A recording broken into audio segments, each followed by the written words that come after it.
In the words of Lewis, I quote, mental pain is less dramatic than physical pain, but it is more common and it is more hard to bear. E.g., it is easier to say, my tooth is aching, than to say, my heart is broken. Hello and welcome to Vibrant Ladies in the Waiting Room. I am your host, Christy Eman, on this program.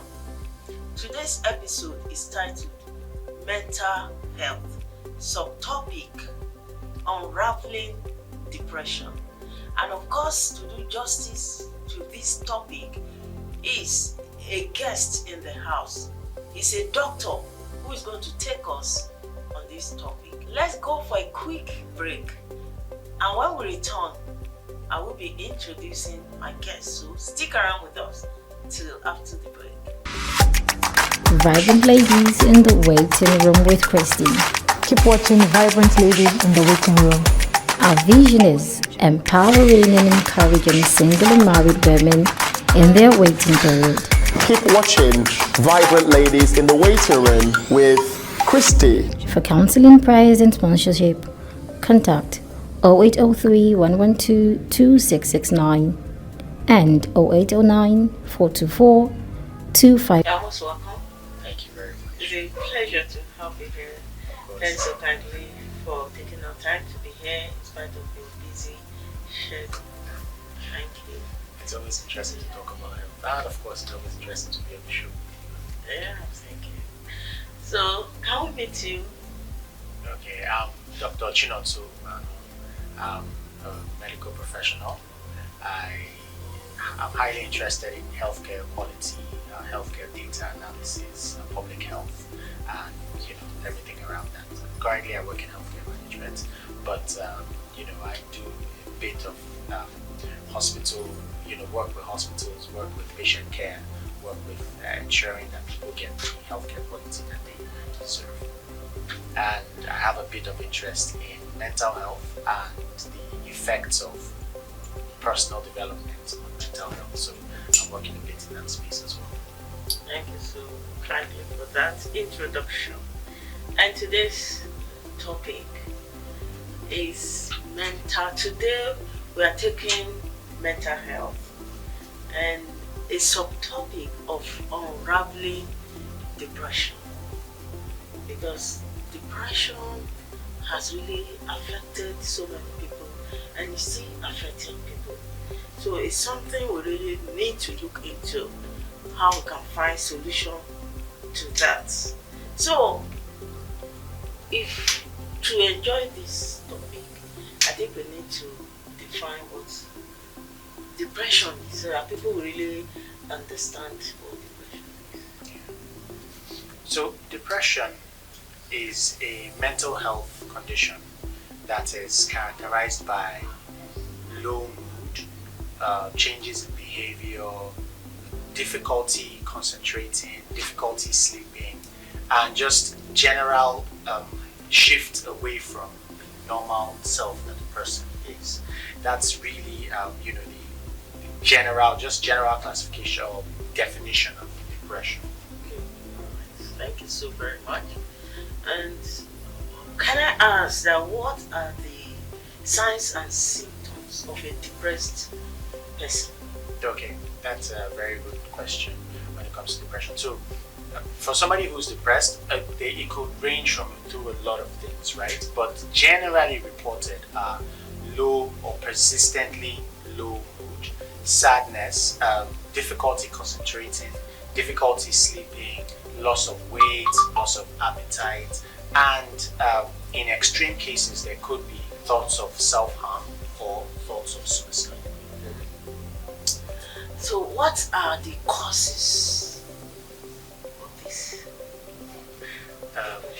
So for depression, right, a lot of things could cause depression, but generally we characterize them into biological factors. And when I say biological factors, I mean the brain, because most of our mood, most of our behavior comes from our brain. So in the brain there are chemicals, and if there are imbalances in those chemicals, then it could lead to changes in mood. It could lead to what we call depression. But there's also life factors like trauma. What's the age group for depression? Does it affect children or is it limited to certain ages? Adults? Well, depression can affect people at all ages. That's the truth. Most likely it will be in adulthood because of the life factors that are involved when it comes to people who are depressed. But a lot of times we've reported depression in children, so it's possible for children to be depressed as well. Right. So how about, people always say that most women are affected. People think that depression does not really affect men. Is that true? Well, according to research, women have been or are more likely to be, to report depression, but that is due to several factors. I would like to use the example of our society, right? That tends to be patriarchal. That's the word I was trying to remember. It tends to be patriarchal, and so those societal factors would affect women more and could lead to depression. And there's also hormonal changes that happen in women, especially in pregnancy and after pregnancy. So there's something called postpartum depression. And just to explain, postpartum is that period after birth, after pregnancy and birth. So women, it has been reported that a lot of women, are depressed in that period due to a lot of factors. But postpartum depression will only affect women because only women get pregnant and give birth. And then there's the other factor that men don't usually report. So the report of depression will most likely come from women than from men, because men would, it would take some time before a man would seek help than for a woman. So those are the factors that could, lead to the index that says that women are more depressed, or women tend to have depression more than men. Okay. Yeah, talking about different stages of depression now. Okay. I believe there are stages of depression, because for somebody that is initially affected, it's quite different from someone who is seriously affected. Maybe it has gotten to the advanced stage for the person to want to take his or her life. So I need you to explain to us these three major stages of depression. Well, so depression generally is grouped into mild, Okay. moderate, and severe. Wow. In the mild stage, the person has that general feeling of sadness and all that, and mood changes, and could just, then you get more symptoms like being difficulty in being able to work, difficulty in being able to concentrate, focus, and so on and so forth. And then in the severe stage, you then get people who are get thoughts of harming themselves or harming others, or suicidal thoughts.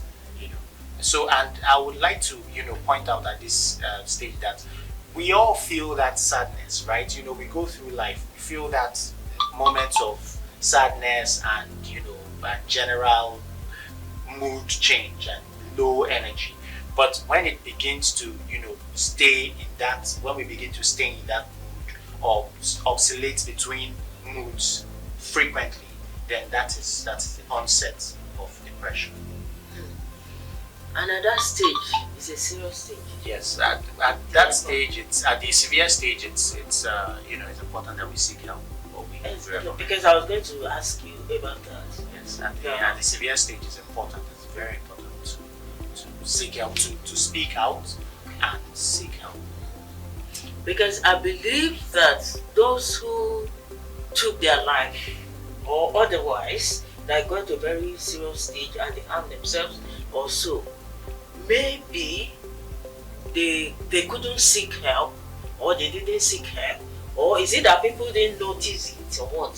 So a lot of times, in life, in our general life today, it's possible for somebody to be depressed, and even the people who probably work with them would not know. Except somebody who really cares and who, now begins to take notice. So it's important for people to know that there is help, first of all, and for people to know that people around them actually do care. Because generally, because life is moving so fast in our modern world, we tend to just forget that there are people that we can reach out to. I'll use myself for example. It's difficult for me to look for help because I believe, why will I carry my problem? Everybody has problems, right? And I carry my own and add to your own. You get. So, but it's important to know these signs and symptoms and to know that, look, when it's getting to the extreme and you begin to have these thoughts, you need to reach out and seek help. And know that there is help out there. There's always help. Okay. So, and people around them, how do you think they can handle it? It's just to cry out, right? Well, people around them should then, come in, make sure that these people know that they care, listen to them. It's important to listen to these people, let them air their voices out, because a lot of times they just need somebody to talk to. Exactly. A lot of times. It's a therapy on its own. A lot of times you just need somebody to talk to. So they want to know that the person that's listening to them will listen without judgment, without their own innuendos in their head. Just listen to you, right? And then try to talk you through it. And in extreme cases, refer them to a professional, to a therapist who can really help. So, how do we avoid depression? Is it possible? It's possible in our modern world, right? So it's good to have friends. It's good to have people you can share your burden with. It's good to have family. At least in Africa, one of the things that we have going for us is that we have strong family ties, right? And those things are important when it comes to depression, because people that you trust, people that you can depend on, right? It's important to have them, in times when we feel sad and it's beginning to, prolong. Then there's also stuff, life changes that we can do. We can sleep better, because a lot of times I say sleep in itself is therapy, right? So we should try and get as much sleep as possible. At least for an adult, 6 hours in 24 is not too much. Try to get quality sleep. And then exercise. Exercise is also good for, for brain refreshment, for heart, refreshment, and for general body refreshment. So let's exercise, because it helps to prevent those mood swings. And then of course there's mindfulness and all these other tactics like yoga and stuff like that. But generally those are things that kind of help us to because the causes of depression are external, right? But when we are depressed, it's inside us. So we need to find something to kind of release that energy, and that's what mindfulness and all those techniques help us do. But let me ask this question: why is it that some of them they actually isolate from people? Because it's easier to stay depressed when you are alone. Because what happens is these thoughts just keep rolling over and rolling over. So if there are people around you, the thoughts won't be able to roll over and roll over, right? But if there's nobody, it now tends to allow that mood to breed and to grow and to overtake us. Do you understand? Because it's low energy and it's harmful thoughts that actually occur. And in that time, it's good to recognize what is going on and then seek help. Seek just somebody that you can talk to, that will tell you, look, it's not that bad, right? You might be going through a lot, but then realize that other people are also going through a lot. And when you come to realize that somebody is going through worse than you are going through, it tends to release a lot of energy. You get a little gratitude, and that little gratitude is light in darkness, right? So I believe that isolating is not good, especially in that stage. It's good to open up, to reach out and let somebody pull you up or just hold your hand in those moments. Thanks most kindly for that, for coming to lectures and discussing unraveling depression. It's my pleasure. So this program is called Vibrant Ladies in the Waiting Room. I believe you have your own experience of the waiting room to encourage others of a particular time you had to wait and eventually you were able to fix it. What can you tell us about it? Well, I think we all go through those waiting stages in life. For me, there's actually something I'm waiting for right now, several things, and I think those periods help us to grow. That's what I think. I think they help us to grow, both as individuals, as family members, and as societal members. And so, those times when we don't lose track of what we're waiting for, we keep reminding ourselves, right, and staying expectant. I believe that's the definition of faith, and I believe it's something that we should practice more, right? Because those periods, they show a little bit of ourselves to us and help us grow as the level that we are. So I believe that waiting period is important in life for us to be able to grow, for us to be able to, be better parts of society, and also, to our maker, to be better representatives of him. Oh wow. Thank you so very kindly for this educative and astonishing section Thank you very we've much. had with you. And to the viewers out there, thank you so much for staying tuned with us. I have no doubt you have learned about depression and what we have been taught today. Please kindly take note and replay the video again.